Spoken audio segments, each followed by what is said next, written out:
আগামী নির্বাচনে জামায়াত বিএনপির কাছে ৩০টা আসন চেয়েছে। বিএনপি উৎসাহ দেখায়নি। জাতীয় নাগরিক পার্টিকে মানে এনসিপিকে এখন আর কোনো শক্তি মনে করে না বিএনপি। জামায়াতকে আর মাথায় উঠতে দেবে না। কলকাতা সংবাদপত্র এই সময়ে প্রকাশিত এক সাক্ষাৎকারে বিএনপি মহাসচিব মির্জা ফখরুল ইসলাম আলমগীরকে উদ্ধৃত করে এসব কথা বলা হয়। তবে বিএনপি মিডিয়া সেল জানিয়েছে পত্রিকাটিতে প্রকাশিত এই ধরনের বক্তব্য মির্জা ফখরুল সাহেব দেননি।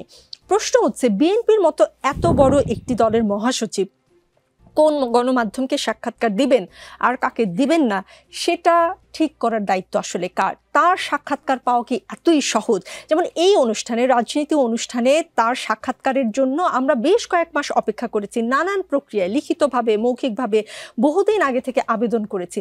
তাহলে দেশের বাইরের কোনো গণমাধ্যম হলেই কি মানে যে কোনো দল বা ক্ষমতায় যারা আছেন, ইভেন প্রধান উপদেষ্টাকেও আমরা দেখেছি দেশের বাইরের গণমাধ্যমকে তিনি সাক্ষাৎকার দেন, আমাদের দেশি কোনো টেলিভিশনকে তিনি এখনো পর্যন্ত সাক্ষাৎকার দেন। 5ই আগস্টের পরে শেখ হাসিনা যখন ভারতে পালিয়ে গেলেন, তারপরে আমরা যদি ভারতের মিডিয়াগুলো পর্যালোচনা করি তাহলে দেখবেন যে ইভেন যে মিডিয়াগুলোকে আমরা তুলনামূলকভাবে ভালো জার্নালিজম প্র্যাকটিস করেন বলে বিশ্বাস করতাম, তারাও কিন্তু প্রচুর পরিমাণে ফেক নিউজ, প্রোপাগান্ডা বাংলাদেশের বিরুদ্ধে ছাপিয়েছে। সেই সময়কার খবর আপনারা যদি দেখেন তাহলে দেখবেন যে বাংলাদেশে পুরনো ঘটনা, অনেক ঘটনা বা যে ঘটনা ঘটেনি সেই ঘটনাকে সংখ্যালঘু নির্যাতন হিসাবে তারা প্রতিষ্ঠা করার চেষ্টা করেছেন। এবং বিশেষ করে পশ্চিমবঙ্গের অনেকে রয়েছেন, ময়ূখ রঞ্জন এরকম নামের মনে হয় আরেকজন রয়েছেন, যারা আসলে স্যাটায়ার করেন, নাকি ড্রামা করেন, নাকি নিউজ করেন, এটা একটা আমাদের ধাঁধায় ফেলে দেন এবং তাদের সেরকম গ্রহণযোগ্যতাও নাই।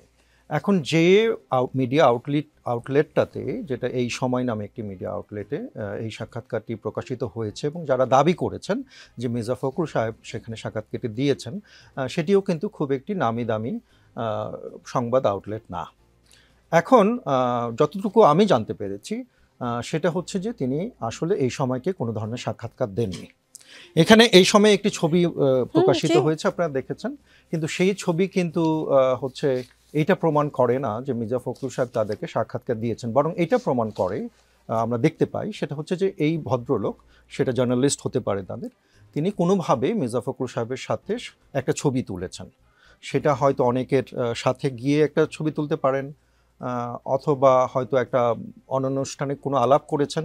এখন আপনি জানেন, আপনি একজন সাংবাদিক হিসাবে, যে আমরা যখন কোনো জায়গায় সাক্ষাৎকার দিই আমাদের নর্মসটা কি, যে সাক্ষাৎকার করার পরে আমরা যখন ট্রান্সক্রিপ্ট করব, সেই ট্রান্সক্রিপ্টটা যার সাক্ষাৎকার নেওয়া হচ্ছে তার কাছে এটা আমাদের দেখাতে হয় যে আপনাদের এই সাক্ষাৎকারটা আমরা নিয়েছি, আমরা এটা ছাপাতে চাচ্ছি। যখন আপনি গ্রিন সিগন্যাল পাবেন তখন আপনি ছাপাবেন।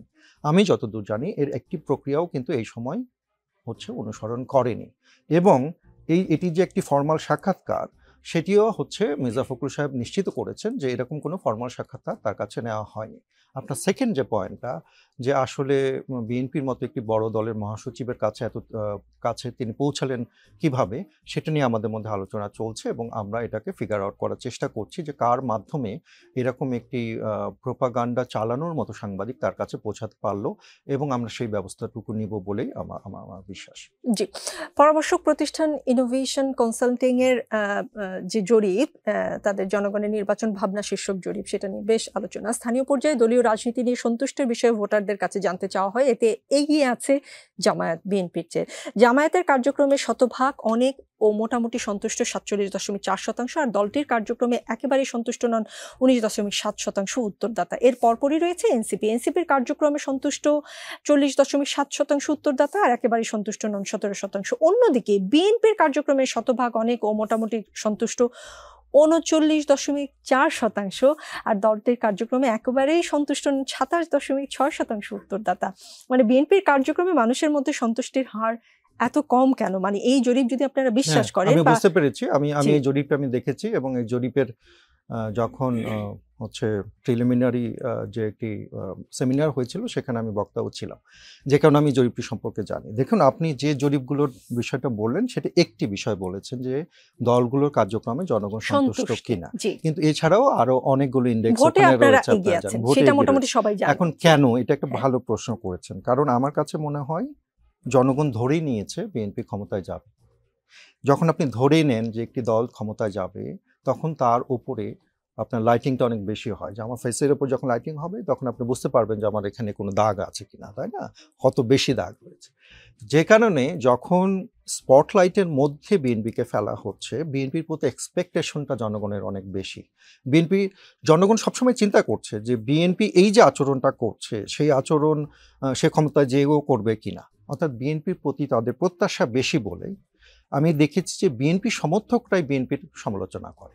যে কারণেই আপনি রিফ্লেকশনটা এই জরিপেও দেখতে পাচ্ছেন যে বিএনপির কার্যক্রমের প্রতি অসন্তুষ্ট কিন্তু বিএনপিকে ভোট দিবে তার সংখ্যা বেশি।